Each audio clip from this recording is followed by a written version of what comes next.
Hi friends and welcome. Today we are here to watch Angel. It is season 3, episode 11 called Birthday. I'm sort of in one of those days that intros just aren't coming to me. I mean, I always hate intros, but today is just, I can't seem to phrase a single thought that I have in my head, so I don't think I'm going to try.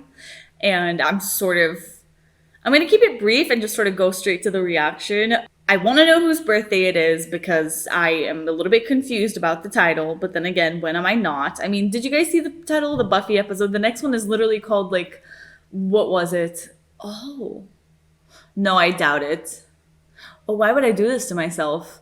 Because the Buffy one was like, whatever palace, but not Buckingham, but like it sounds like a restaurant, a place that you would have birthday parties, but I don't think this is a Buffy and Angel crossover, even though I got my hopes up for a second. As I always mention, please be careful with spoilers. I am about to give sort of major Angel spoilers, so if you haven't finished the show, please click away. But like I said, this is like a very spoilery part of the season for me because it's actually a couple of episodes that I remember a few major plot points and I want to discuss them. So I was just going to say, I don't think we're going to be having any sort of Buffy Angel crossover because I think this is the episode that we're going to sort of like, for lack of a better way to say it, get rid of Connor. I think we're going to throw him in a portal because I know that happens like very soon after him being born because I don't remember us having to deal with baby Connor. Like the entirety of the last episode was already a shock to me. I had no memory of it whatsoever. So I think that this is the episode where we're going to do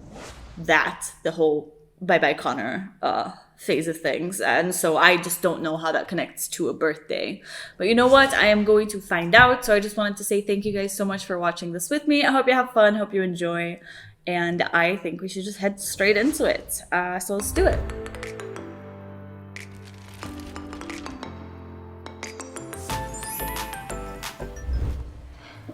I'd just like to say thank you. Is it Cordy's birthday? You believed in me when no one else would. I love you. To all my fans, this is for you.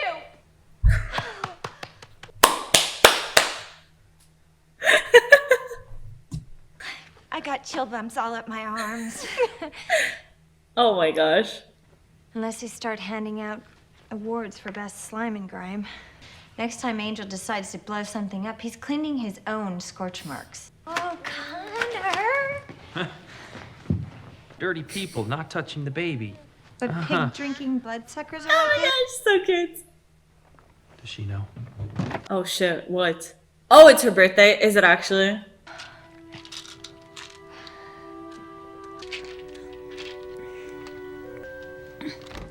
Happy birthday to you. Oh my gosh, the cake! Oh. Oh, you guys, I can't believe you did this. Guess you won't be wanting the presents. Oh, wanting presents. Aww. I got you a little something. Some of us seem to have fostered a strange addiction. There's so many presents. What a cruel dilemma. Presents or sweet. Both. Take the baby. You're choosing birthday gifts over my kid? Take the baby. Take the Oh, baby. oh. It's a teenager, a girl. Holy shit, Cordy. What the? Cody. Oh. I'll be okay. I'm just... Oh, what? That's creepy. What? Dad? No, she's not. What does that mean? That's not a very nice birthday. So was she taking meds because the visions have been getting worse again? I feel like we just went through that storyline at the beginning of the season, right? What's happening to her? You know who I really want to see? Kate. I just want to throw that out there. I miss Kate. I miss her, Kate, so much. Come back to us. I haven't gone anywhere, Angel. Please, wake up. She's still breathing, heart's still beating. Yes. Okay. This is some kind of bizarre birthday present you guys cooked up. Now put me back in my body. You can't hear me. Ah! She's invisible like Buffy. Did anybody else just see that? What was that? I think she dropped this. No, Fred, put that away. That's not important. Oh. I'm picking up some hardcore woo-woo vibes in the room. This ain't medical, kids. It's mystical. Okay. Good. You and Fred go to Cordy's place. No. Bad Oh. idea. Bad idea. What is that? That's creepy. Is it the ghosts from the freaking hotel? Oh my gosh. Oh, that's I sweet. think Phantom Dennis was expecting the birthday girl. He's throwing a party for her. I'm Fred. It's nice to meet you. I love her. Yoo-hoo! But if she's in the astral plane, she could be here unable to communicate. I just figured if Cordy was taking something serious like cell track, she'd have tried other stuff first. There's not even any aspirin in here. That is kind of weird. I think he's protecting her. Oh, that's so sweet. It's from a year ago. She's been having this much pain for a fucking year. You really piss me off, you know that? MRIs and CAT scans, it's been going on for over a year. You ready? As I'll ever be. Oh gosh. Ready for what? Although I'm sort of wishing I brought my helmet. Last time I tried this, I got blown across the room. Okay. Oh. Okay, that's pretty cool, pretty cool, pretty cool. 171 Oak Street. The first thing she says is the address of where they should go. Cordelia's not in there. She's just gone. I'm standing right in front of you. Stop with the whispering. And I'm afraid. Oh no. You have a connection to the powers that be, and you're gonna find me a way to talk to them. Understand? It's a bit much to ask. I'm not asking. Oh. Okay, Russ, let's hope your books know what they're talking about. What is that? Oh, what? What the? What the? What the? What the? Okay. Oh my gosh. I can't with Cordelia. That's the one thing she writes. The address. I had this dream that, tell me something. Tests show widespread neuroelectrical deterioration. What? I'm not ready yet. What the fuck? Oh gosh. Hey, how's it going? Okay. Friendly, but I don't appreciate it. Your death? No. You've come to take me. Kidding. I'm Skip. We met Skip, right? When did we meet him? I remember the name. Most people go astral. Their spiritual shapes tend to be an idealized version of themselves. You know, straighten the nose, lose the gray. You're pretty confident, aren't you? What is this? You don't belong here anymore. Because I'm dead? Not yet, but you will be. Unless you come with me. I don't like that. I really don't like that. I don't want to die. Stop saying that. Can you stop saying that? The red spots are what you'd expect from a healthy, functioning brain. Oh, it's pretty red. 1 month ago. Cordy's doctors couldn't explain it. Oh, there's no red. Lauren, what happened? I can't really talk about it. I mean, I can't talk about it. They cast a spell. Went down to the See? Well, they didn't say I couldn't write it. Oh. The powers that be popped me out of my body and sent me to a mall. Right now, there's something I want you to see. Why would you show me that?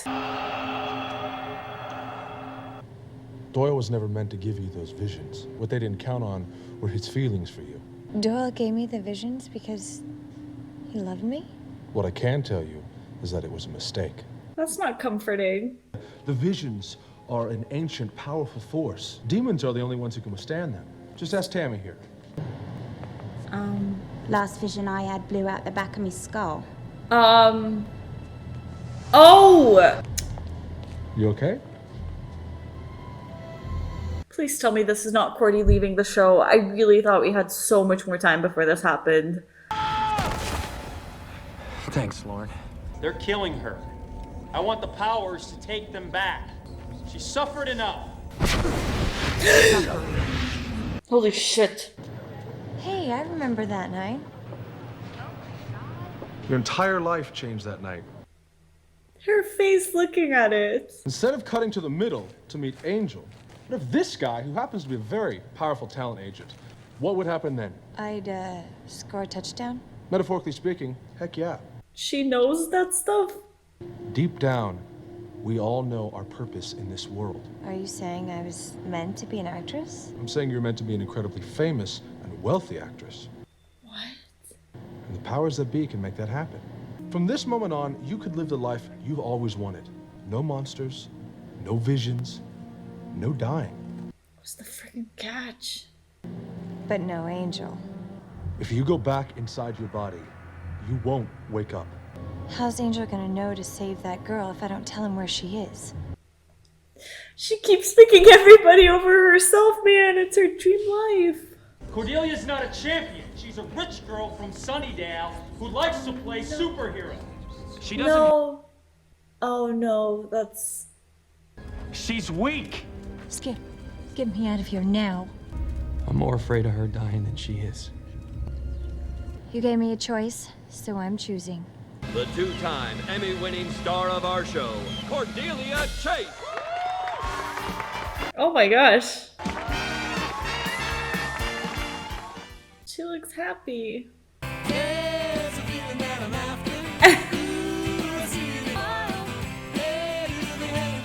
This looks so much like Friends. Nev, do you ever get that nagging feeling that you're supposed to be somewhere doing something but you can't remember what? No, I'm highly organized. That's why you pay me pretty well. Ah, the luxury suite. I will take you right up to my room. Your room. Oh.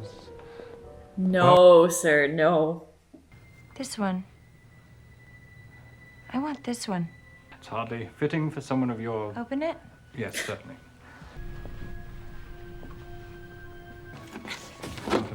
Remodeling meeting. Yes, Poor man. 171 Oak. Even as an actress, she has this, like... I'm really sorry to bother you. Oh my god. You're... Cordy. Yeah, hi. Oh, please, come in. Is that Amy Garcia? It looks so much like Amy Garcia, but it doesn't at the same time. Wait a second. What are you doing in Reseda? Nothing bad's happened. My dad left us a couple months ago. You want to see something cool? Oh! A retrieval spell. I'm gonna make my dad come back and live with us again. Oh. I'm pretty sure I did everything right. Oh, I see the problem. Even though I spilled some Diet Coke on the book I was using and had to improvise a little. Oh, great. I think we should get out of here before... Oops. Oh, gosh. that happens. She's so calm. Still inside her.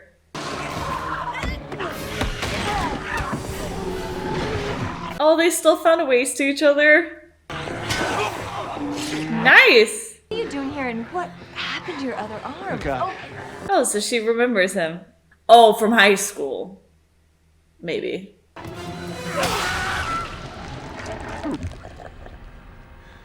Where's Angel? Kill things now, because last time I saw you, you just kind of fainted in front of him. Why on earth are you here? I know. Reseda, it's practically the 9th circle of hell. Not Reseda, here in this house. Oh my god. My mom is gonna freak. Man, Wes told me he knew you, but I didn't believe him. Yeah, we go way back. That you had a little...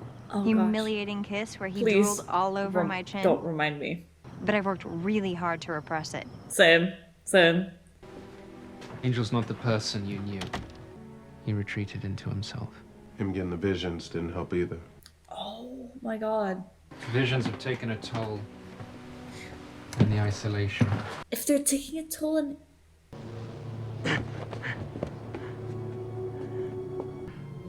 This is one of his good days. Oh my gosh. It's okay.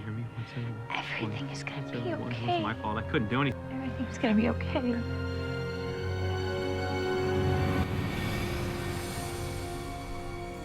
Oh my gosh. Oh my gosh. I remember everything.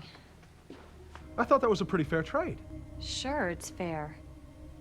But it wasn't me. The fact remains that humans are not strong enough to harbor the visions. Even the powers that be can't change that. Then find a loophole, Skip. There may be a tiny loophole. I'll take it. You may want to think about that. The only way you get to keep the visions is by becoming part demon. Okay. That's fine. You may never be able to lead a human life again. So, demonize me already? It was an honor being your guide, Cordelia Chase.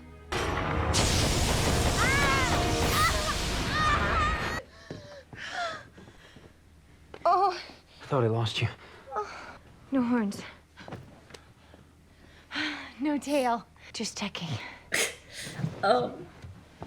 No, I had the vision, but it's been taken care of. Right now, we have to solve my vision. The one you just said was taken care of? No, the one I'm having right now.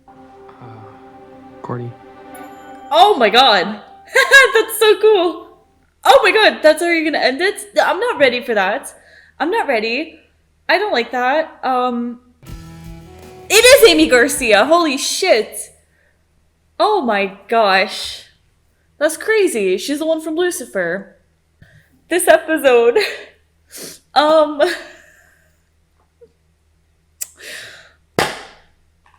There's a part that felt familiar, which is that I remember the whole, I remembered the Cordy thing, the show Cordy, but I kind of thought that was a whole episode thing. I didn't remember how it came about, so I just thought that we were gonna do that for a whole episode or follow. I remember there being sort of an if-then scenario of Cordy being an actress, a successful actress. But all the rest of the show, I'm getting very worried now because I knew, obviously, one of the parts that I remember of the show is that Cordy eventually leaves, and what I remember of that is just something with Angel trying to get out of a car, and then something about the powers that be. I have a few gaps in my mind, but in my head, it's still far away, at least a little bit far away. We're not ready for that, And this episode has concerned me because it almost feels like we're starting to do that already. I was so worried. I was genuinely about to lose my mind thinking that this was the episode that Cordy left the show. I'm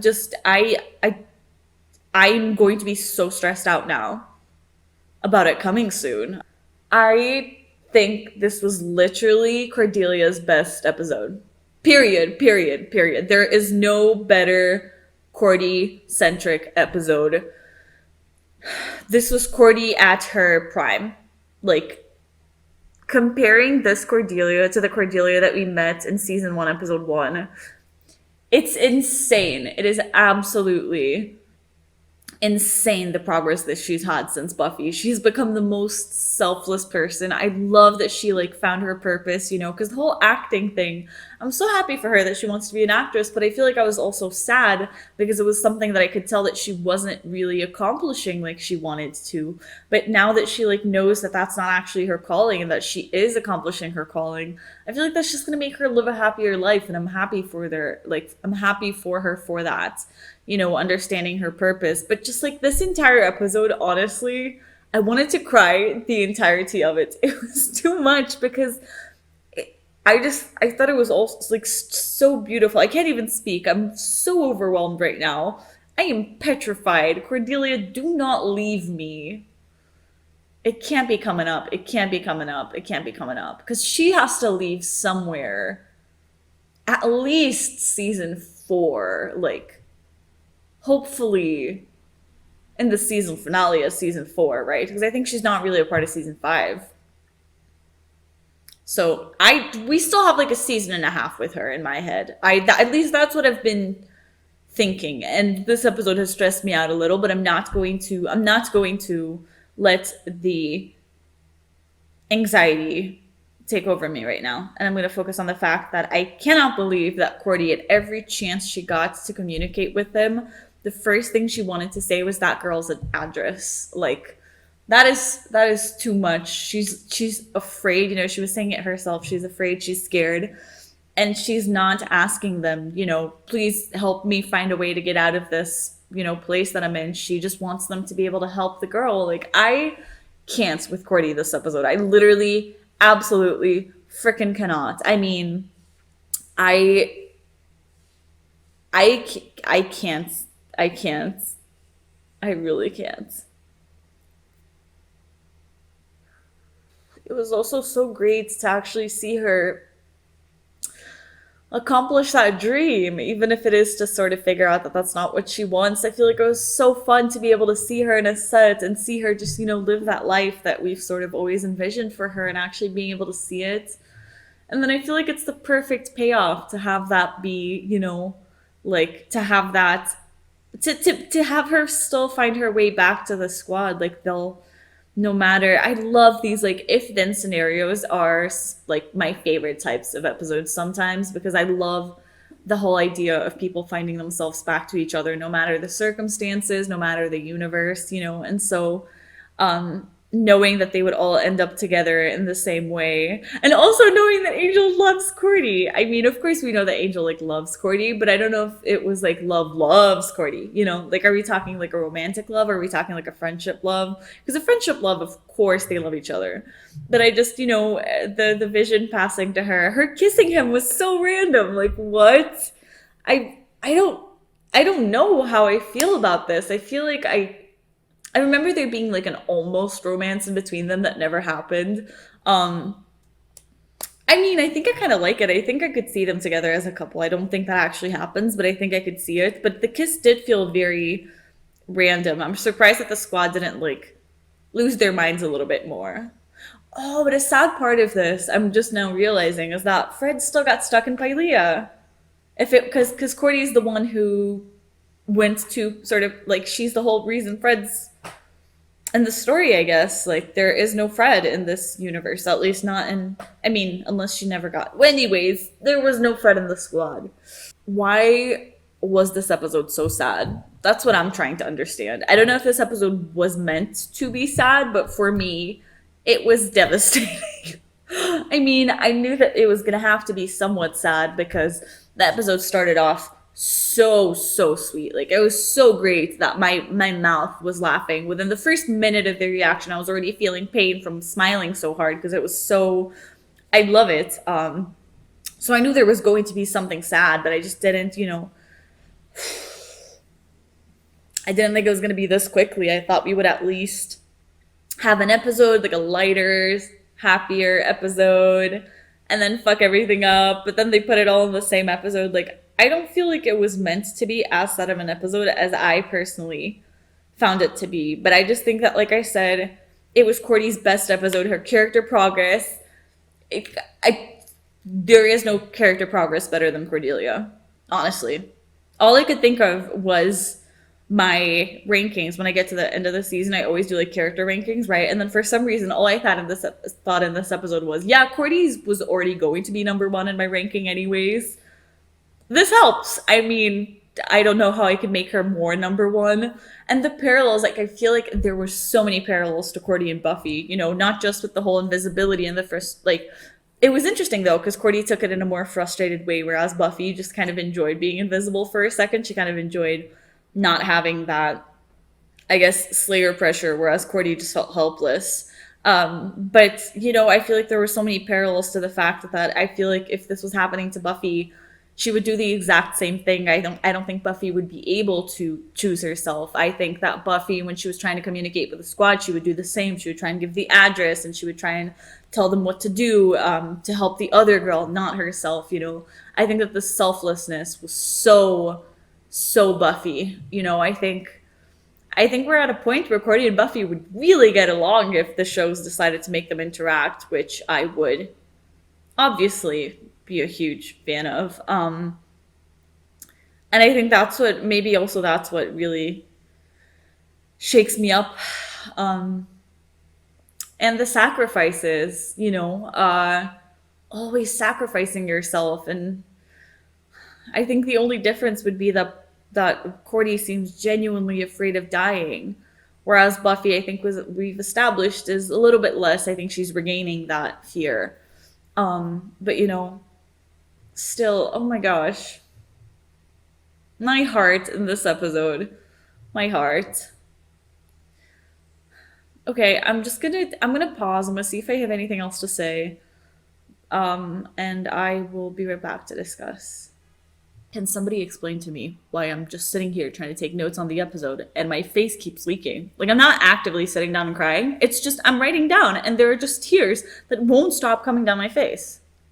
But I think I've got it under control now. I don't know why. I'm telling you, I don't know why this episode is getting to me so freaking hard, but it really, really is. But anyways, I'm going to talk because I think I have it under control now. For a second, I was like, can you stop? I would like to actually record.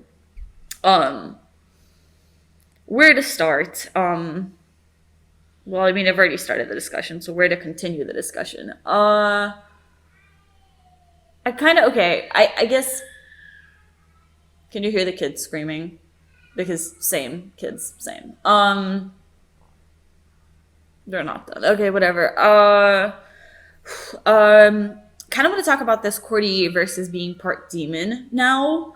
I was so worried he was going to tell her that she needed to become a power that be or something like that. Because I feel like that's how we lost Cordy. She went on to be a higher being or whatever, from what I remember. And so I was so worried that that's what it was going to cost her right now. It's interesting because in the beginning of the episode, I mean, of course, I was a little bit worried, but I wasn't taking it seriously because I was like, they're never going to do anything to Cordy. By the end of the episode, I was petrified. And I think that's why it started hitting me so much more. I was so worried we were going to lose her, but we didn't, and everything's fine. But I want to know, what is this part demon that she now suddenly is, that she can float?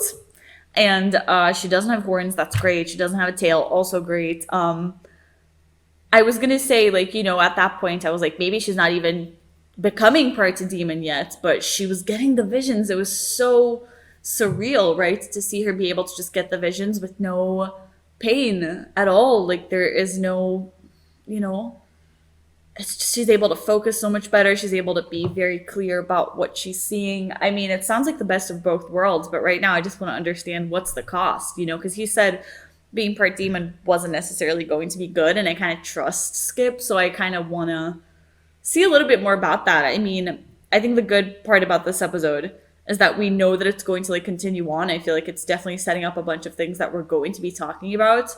And so I am curious to see, because it seems like they're fixing this. And so I want to see a little bit more about that. But it was so heartbreaking to know that she has been in so much pain for at least over a year and hasn't told anyone, not one of them, not one, pain to the point that she was going to take MRIs and CAT scans and stuff.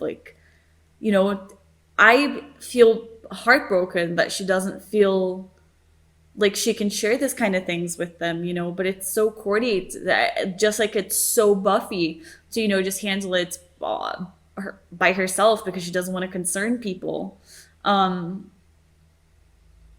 At least now that the pain is gone, so hopefully she's going to find a new way to make these visions work that are better for her body. Because seeing the toll that it took on Angel, with Angel being a freaking vampire, being immortal. And then just, I feel like that's such a contrast to what we can expect for Cordy. So I'm so happy that they're finding ways to reverse this, Even though I wish Skip would have offered that, up front. But it's okay. It's okay. I feel like this episode left with a hopeful message of we're working on this and it's going to be okay. And Cordy floats now. And I kind of that. So yeah, I also have to talk about Dennis because like I said, Cordy absolutely 100% the highlight of this episode. She is the best character in the show, but I would say Dennis for this episode was a close second when it comes to favorite characters. Not a close second because nobody got close to Cordy, but he was a very good second place because it was so cute, to know how much of a relationship she has with Dennis, even though we're not talking about that or seeing it all the time. I love that they have a relationship close enough where not only he would protect her, but he would do something for her birthday. I loved that. I feel like it was such a sweet, but very, a very small, but very sweet moment. And it feels good to know that Cordy's not alone, because I think that when her as an actress, when she is an actress, what's the right English? When she is an actress. Whatever. When Cordy was an actress and went to the hotel, it got me thinking for a second. I wonder why Cordy doesn't just live in the hotel with them. But again, neither does Wes, right? Is Angel the only one who lives at the hotel? Because if so, why? Like, listen, y'all live in LA. Trust me, I've been there. I know that you don't want to pay that rent. If you have a reason to not pay rent in LA, you should follow that. I don't know why any of them would be paying rent when they could just simply live at the hotel. I think Fred is the only one, right? That lives with Angel at the hotel at this point. Anyways, it kind of just, seeing her walk into the hotel as the actress kind of just made me think, like, I wonder why they just don't all move there. It seems very practical. But anyways, so cool to see the hotel, by the way, actually being used as a hotel. It's the second time I think that they've done this. And it changes completely. It's like the vibe is still there, but it's so interesting to reutilize the set in such a different way. I wonder how it was to actually, fill up that set that's probably so used to just having, the squad there to fit in all these people. And I like that Lord was such a part of the squad this episode, I think we're bringing him in a little bit more. I think that him trying to read into Cordy's mind was very cool. And I don't want to say what I liked the most because it feels mean, but I like that he proved himself to us by, it sounds really bad, but by putting himself in danger and getting the information that he needed to get. It just showed me that he will do whatever it takes. And, even though I really didn't like seeing him get hurt, I like that he really went ahead and did it. Because I feel like it's only something that you would do for somebody you genuinely love and care about. To me, it just sort of proved that he's a part of our squad now because, not everybody would take this kind of torture for somebody else. So if he's selfless, he can be a part of Angel's crew, I think is sort of the basic pre-requirement for Angel Investigation crew. I also loved the idea of having Angel, Gunn, and Wes still find ways to each other. In that, sort of, I want to say parallel universe. I just wasn't sure if, Gunn or Wes would have followed down different directions. And I think this episode was also I'm still trying to get to the bottom of, like, why did this episode bring out so many feelings in me?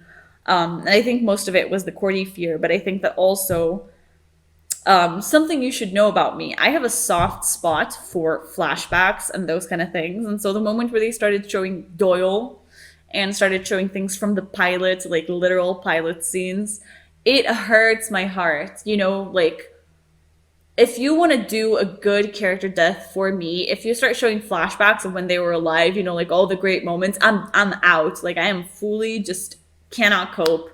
And so those scenes, I think, just added on to the Cordy stress. But I love how it made it feel so interconnected to season 1, to the whole season, to the whole show, because I think that Buffy really gives out this vibe, especially right now, having, Amy and Jonathan be major characters in season 6, which, what the fuck? It kind of shows you that, like, they have thought out Buffy from season 1. Like, those writers knew exactly what they were doing from the moment they wrote Welcome to the Hellmouth. And I think that this made me feel very much that way about Angel, of, like, I gotta trust these writers. They know what they're doing. They've been thinking about this, from the start, from season 1. So I enjoy having these, like, flashbacks for that reason, even though they always hurt me every single freaking time.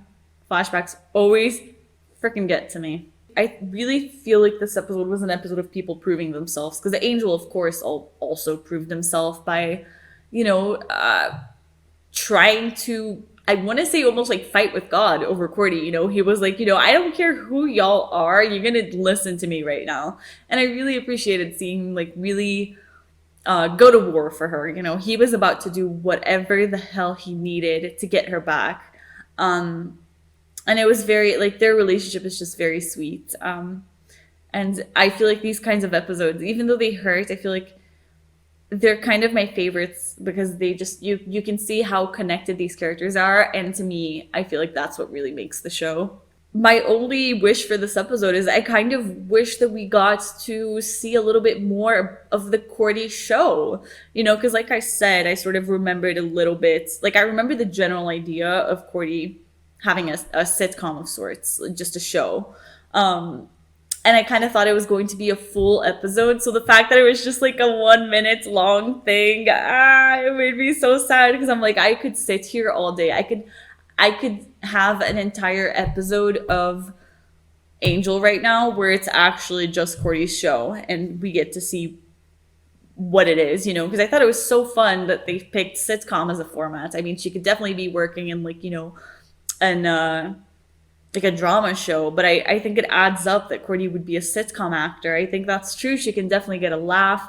She's charismatic enough to like, you know, hang out with the fans after. Like it made sense. I saw the vision. I was like, yes, Cordy, you are a sitcom actress. And so I liked seeing that like very different version of Cordy, even though we know that that's not like, you know, what actually happens or what like needs to happen. I still feel like it was so fun to be able to actually see her dream come true. And I mean, like you guys know, I love being in sets and I love stuff like that. And I've been to so many show tapings. And so seeing that is just so, it makes my heart happy because it's so nostalgic and so cool. And yeah, I mean, I think those are most of my thoughts on the episode. You know, if Amy Garcia wants to join Buffy right now to do some spells with Willow and Amy, I would very much like to extend an invitation to her. She is a great actress. She is very fun, very funny. I mean, I don't think we're going to see her again. She definitely felt like a, you know, monster of the week invoker or whatever. But it was fun to see her do magic. And I wish we could have explored it because I love when they use actors that I know and love. I just realized we didn't see Holtz this episode. That got me thinking about Laurel Holloman. They've really been doing the guest stars for me right now. But yeah, we haven't seen Holtz or I can't remember Laurel Holloman's character, but you know, Holtz and the lady. Okay. I mean, I'm guessing this just means we're saving them for something bigger. So I'm kind of thankful we didn't see them this episode. I think it would be a lot. I think this episode was definitely sort of like, you know, taking a break from Connor and that whole storyline and Holtz, which I think is so fair. But, you know, I know we're going to come back to it soon. So it didn't feel like, oh, I wish we would have talked about him. No, I feel like it was good. I liked the break. And that just gives them more time to get attached to Connor before Baby goes portal. Because Baby's got to go very soon, right? Let's read the title of the next episode. That's a good segue. And then we'll see if Baby's gonna, you know, go or not. Okay, so after birthday, next episode is called Provider. I mean, Angel is the provider for Connor.